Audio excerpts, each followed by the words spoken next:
Hey all, and welcome back to Harry Potter and the Chamber of Secrets. We semi-safely made it back to Hogwarts, but yeah, kinda had to deal with Snape's garbage, so what's new, really? You'll notice that Hogwarts has been expanded a fair bit for this game. It's a lot more windy, there's more rooms, more secrets and cards to find everywhere, so keep an eye out, and click square on everything if you're playing the PS1 version, because you never know what you'll find.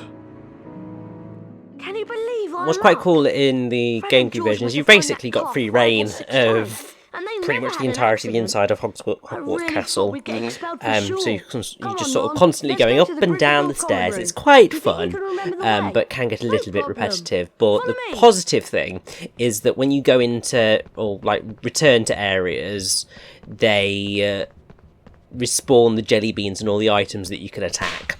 So if you are running low, you basically just need to attack things. And then it's all sorted. Ron, did you not fucking see the, 2-foot goblin on your way past?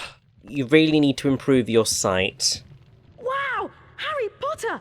It's really you! What was wrong with that Dobby model? There is no way I'm going to be able to sympathize with that character when he also inevitably dies. Oh no. Pretty sure the same with Colin Creevy, because I'm pretty sure he dies in Deathly Hallows as well. He does. That one felt cruel, honestly. Harry Potter has, interesting, when it comes to its deaths, on the one hand, I'm super shocked that it is one of the series that, you can, speak on, and it involves full-on character deaths. You wouldn't think that for the, Children Go to Magic School series, but no. It fully goes there. And then just the fact that it's at different levels, main characters, side characters, this series decided it wanted to have a war, and it delivered on that emotional weight, I feel. I feel the movies did a good job of portraying the Battle of Hogwarts as well. Oh yeah, the movies did some good things. I think they also did some not so good things in the sort of latter parts. I'm surprised but it can get to be his big honest, head through the door. It's adapting books can always be a challenge, and I think that on the whole they did do a very good job. Not that I can necessarily comment for the last 3 books because I didn't read them. I got bored during the introduction of Order of the Phoenix and then gave up. I'm kind of glad I did give up now, but Damn. Thickest book, one of the shortest films. Thickest book! I'm so sorry. Please describe books always by their thickness. It would be a better world. It had a lot of junk in the trunk, okay? Most of that was Harry going, my life is so bad! Ron, you were here to see if another Gryffindor passes by. They really wanted to just play up a lot of the teenage drama, and I feel like that's where you got a lot of the issues with things how Order of the Phoenix and Half-Blood Prince, with their adaptation was, they were trying to bring focus to that. I mean, I kind of see why they were sort of doing it with the series, with the actors, with the actor fame, yada yada yada, but I think the movies as a whole, they should be looked at, especially as an accomplishment in, setting up, kind of the current movie series format that we have, that, you can make movies that are sequels to themselves that aren't complete until you go see the next, 5 other movies. Yeah. Harry Potter was one of the first series to be, doing that in the theater with theatrical releases, and that's impressive that they try to do that with these books. Of course, be careful though. There are some rather mischievous books around. Harry Potter was the reason that for a good few years we had those multi-part film finales to book series adaptations. Yeah. Although Harry Potter, I think, was the only one that actually deserved that as an approach, and also succeeded with that as an approach, because none of the others really did so well. Did Infinity War and Endgame, do its thing before Harry Potter came out or after? After, I feel? Infinity War and Endgame are definitely after Harry Potter. Harry Potter pretty sure finished early noughties / late noughties, early 2010s. worst expelled. I fully agree with you that, like, yes, Twilight did not need to be 10 movies. Like, Hunger Games did not need to be 5 movies. Like, a lot of these, like, book movies for a little while just could use a little bonsai, just trimmed down. It doesn't need to be all the movie all the time. But yeah, it was super funny with, like, the book series movie with the YA. The one that ended up killing that as an approach was the Allegiance series. I don't think they actually even ended up making the final one of that, because all sorts of drama happened there. I think they were going to turn it into a TV series as well, and all sorts. What? Yeah, it might be Divergent or Allegiant. I don't know. They're all those post-apocalyptic young adult series with a strong female protagonist. Right, like that's what I was gonna say. It's like having with like know nothing about what this series you're even talking about is. I'm sure I can fully and completely describe at least 3 characters in that plot. It's like main female protagonist, main male protagonist, description, gorgeous, sensitive, damage, just a little bit, slightly crazy and possessive because she kind of wants it, but no. But like every movie was that. Because, like, every book was that. Because for some reason, everyone was buying it. Yes, the Divergent series. Divergent, yes. Insurgent, or whatever, and Allegiant. That's it. Come on, y'all, we're going to plant class. We're late for plant class. It's Mexie's favourite class. Sorry, Ghost Trophies. We have no time for you. We'll, check it on them later. This is the thing I was talking about. Colin Creevy's ability to lock bits of time and place them in a fucking, like, scrapbook for you to peruse. It's kind of like a pawn sieve in the palm of your hand. His power is to do the little lad dads. He's so laddish and small. I think we got off the rails slightly here, because Richie got the name of a thing wrong and it flustered Mexie for a bit. Herbology's in one of the greenhouses outside. I mean, I was technically correct, just said the last book in the series rather than the first one. Oh, you. But, yeah, I totally agree. Like, Harry Potter must have been the catalyst for all those multi-part finale things. If not, it at least started a trend. But, yeah, we're going to go to Herbology now. You may have noticed an off-coloured piece of wall back there. There's a secret there. Don't worry, we'll be getting all the Witches and Wizards cards, and we'll be doing them on screen. So, if you follow along, you'll be able to get them too. We've played a Zelda game. We know. We know what that wall is. Mm-hmm.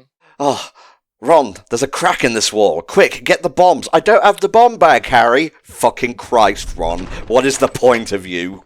We brought you along to carry the bomb bag. One job. Now we've got to go into the dungeons and face King Dodongo. Don't remind me. I wonder what Hermione's been up to. Fuck all. I don't think she appears much until, like, the Polyjuice potion part of the thing. Yeah, again, this is like, again, where like the books have the weird, like, reality warping thing. Hermione's not super important just yet. We're so focused on just, like, what Harry's doing and, like, Harry and Ron shenanigans. It's like, it's not until, like, the later books that, like, they become, like, a full solid, like, trio. Which, I mean, in some ways you can kind of expect, because when writing, generally you do tend to focus on your key protagonist, and then sort of, it's only when you start maybe doing sequels that you start to think, oh, flesh this character out and this character. Yeah. But then equally, I kind of look at it of, if you set up a trio of characters, try and develop your trio first. Like, your protagonist isn't going to get very far without them. It's Herbology next. And then worry about the characters after that. So when I was working on, you know, just to drop it in there, when I was working on my book, Plug. my primary focus was on my 2 leads, and then the rest of the characters got development as sort of befitted their importance to the narrative. So I focused on the core troop, and then went from there. So if I had been writing Harry Potter, I would have focused on Harry, Ron and Hermione as a unit and tried to develop them together more as I went together, rather than just focusing in on Harry really for the earliest bits, or Harry and Ron, just to make it better, because then, you know, they're important characters and they deserve importance. Well, originally, weren't they all going to be in different houses until JK realised, fuck, this is really hard to continually get them together. This is the door to the I have Herbology no classroom. idea, See you in there, but Harry. makes sense. Although part of me does look at it and just go, you want to sort of champion women's issues. Why don't you make Hermione the lead character? These are the real questions. Why is Hermione the main character of the Harry Potter series? No. I'll answer that in my 45-minute long YouTube video. Jesus. The rare Hufflepuff Ron variant. Walk through the floating hourglasses to start the timer. If you beat the school record for the quickest time to class... Would make sense. It would explain at least a little bit of, even some of the characterization of Ron and Hermione. Because Hermione's always, characterized as, this studious, best in show, best in class type character. And so, you could see, how that would line up with Ravenclaw's always being associated as, the intellectual house, the studious house. Ron, and at least in the early game, before he's used as, a drama tool, is seen as more as, being the heart of the team, someone that uses his own skills and stuff, line that up with the Hufflepuff characterization. You can kind of see where, and then Malfoy is all primed and set up to pull off a Prince Zuko and be your Team Slytherin representation on Team Harry Potter, but it's true. It seems like more of a logistics choice where it would be really weird to have these one members of each house always be hanging out all the time. You kind of have no choice but to have them be same classmates. Well done, Harry. Professor Sprout now sporting her movie appearance, and if you beat a particular time in these races that were also in the previous game, you get a cup. And I believe if you get both this cup and the Lesson Cup, you get a special Witches and Wizards card. Don't worry if you need to redo these races, or if you want to redo the races, because you can at any point afterwards. What's in the cup? It's my cup. Doesn't matter what's in my cup, because it's my cup. Are you high, Mexi? All day, every day. That's not even, bad questions. It's all fucking Audrey over there. Well, no, not Audrey. Audrey 2. Okay, fair enough. It's the difference between Frankenstein and Frankenstein's monster, my dear. Okay, don't need to school me in the spooking month. Here's a thing that was also in the previous game. I forget whether this whole perfect thing was in that as well, but if you time it just right, you'll get a perfect, and it will reflect in your score for each phase of this. And if you manage to get to an A, you'll get the Lesson Cup, and you'll also get a special prize. I love these games. I slammed my wand in the Whomping Willow. Okay. Perfect. I know you were going for a parappa thing there, Mexi, but I just had no flair, no flow to follow it up. It's okay, just the acknowledgement is appreciated, and I'm just happy that at least the kids and their memings, they know the good stuff, they know the right games to be meme-malicious. Harry, this is where I watched my brother Fred die. This is where you watched your brother Fred didn't die. Dude, the potential of Raphael, look where Batman's parents died. Of all the turtles to show that, Raphael would give two fucks. Raphael don't care. I still need to watch TMNT Meets Batman, because apparently it's pretty good. Mr. Potter, you have I watched a bit of Rise of TMNT recently. It's pretty cool. It's pretty fun. I can't shake off that. All I hear is Louis. I just hear DuckTales Louis when Leonardo speaks, so that just throws me off. Ben Schwartz, I think, is on a mission to play every blue character in media. Why would you not go on that campaign? And, I mean, especially when you're so good at it.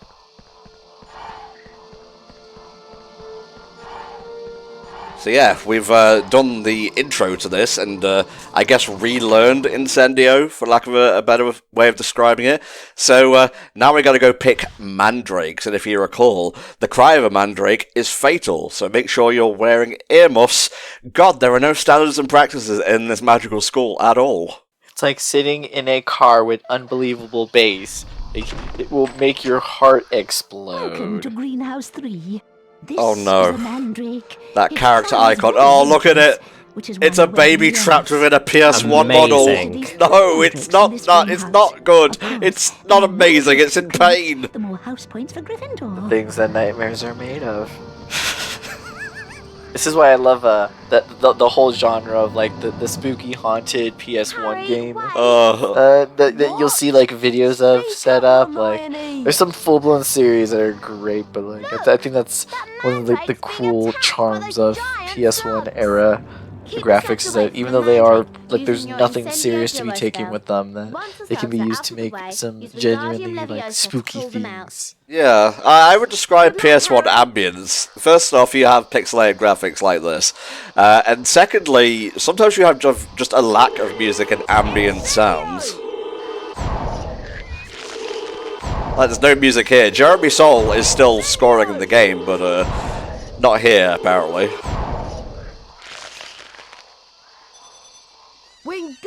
When I was just hearing you talk about spooky things there, for some reason my brain immediately went to the fact that we had a trailer for the Resident Evil film come out the other day. Jesus. Which looked... It looked fun, is probably the best way to describe it. And it was probably one of the most interesting uses of... I can't remember the name of the song now. But very iconic song, not a song that you would have expected to be used for Resident Evil, and certainly not in that context or style either, but I was kind of feeling it, actually. This helps a lot that you can't remember the name of the song, because I haven't heard the song, so this discussion is basically meaningless. I saw the Resident Evil trailer as well too. Not the biggest fan myself, but it's appreciated it was brought up. Yeah, you know. Can't just say nothing here. Eat it, slug. Just burning these slugs alive. Shouldn't we be, like, capturing them and whatnot? I'm pretty sure this whole school has a Care of Magical Creatures program. But maybe these aren't magical creatures, they're just really big slugs, and they're disgusting. They're giant slugs. A giant slug is not a magical creature, it's just a normal, everyday, really huge slug. They just get big, okay? It's like a whale, it's not a magical creature, they just naturally get that big. I guess so. I can't get enough of that fucking baby mandrake icon. It's not quite PS1 Malfoy levels of excellent, but just, he has a very British, you fucking what, mate? Look, going on there. Why is there a fucking 2 next to my head? It looks a little bit like a potato. Oh, fucking potato, baby. How do you think I feel? Potato baby with a palm tree head. Why not? Anything is possible at Hogwarts. That sounds like a mandrake, alright. Oh, actually, no, you know what it actually looks like? It looks like Beta Celebi. What? Oh god. I love the whole beta gold Pokemon. Dude, they need to bring back that electric tiger ball. I love that little guy. I want him to have his moment. Okay, I'm looking at Beta Celebi here, and oh my god, you're actually correct. He's like a crying mandrake. He's like a crying plant baby. I mean, it is in line with his design and like his conception. So yeah, Herbology. Just walking around to absolutely no score, picking up mandrakes. We could finish now, but I want a perfect class record. So I'm going after the other ones. Yeah, typical. A little tune with some Crash Bandicoot vibes going bum bum bum bum bum bum bum. Like, it would be a tropes here. Now, I'm not saying that I'm a professional video game scorer, but if put in the control room, that would be my input there. Just imagine the PS1 score of your choice. You can have, like, Chrono Cross, you can have Final Fantasy 9, Crash Team Racing, it's up to you. Just put anything over the top of this, it'd make it much more interesting. Instantly, like give it something, anything. Wingardium Leviosa! Yeah, there we go. Another potato right for the picking. Okay, but how many of these nut boys do we need to collect to upgrade our shield count? We will see, mate. I think nut boys are in the next greenhouse, actually. Only potato men can be found here.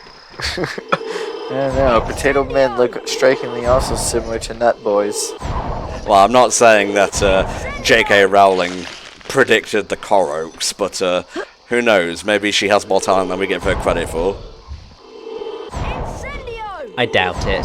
Incendio, burn on that bitch. How about just sip my tea here? I actually have tea, let me do that properly. Well, I'm not a very good shot with Incendio over here. Can I just say, this Incendio looks remarkably like a Flipendo, just it only changes to an Incendio when it actually hits and does a little fire effect. Well, if you recall correctly, Incendio was like a quick time event in the first game. Here, they've upgraded it, so, you know, it's much more free-flowing. You know, you don't have to stop as much. I mean, that's good. Makes it much more effective. It was a rhythm game, wasn't it? Yes, it was. Quick time event, rhythm game. Same thing, basically. Just depends on what box you want to put it in. And I think that'll do it for Herbology, just judging by how much time we have left. So let's go give these to Professor Sprout and get our good boy points. Yay! I found these babies. They'll be great with some pepper and salt mashed up. Ah, thank you. Seamus will love these. I'm half Irish, I can say that. We'll see you next time for more slurs.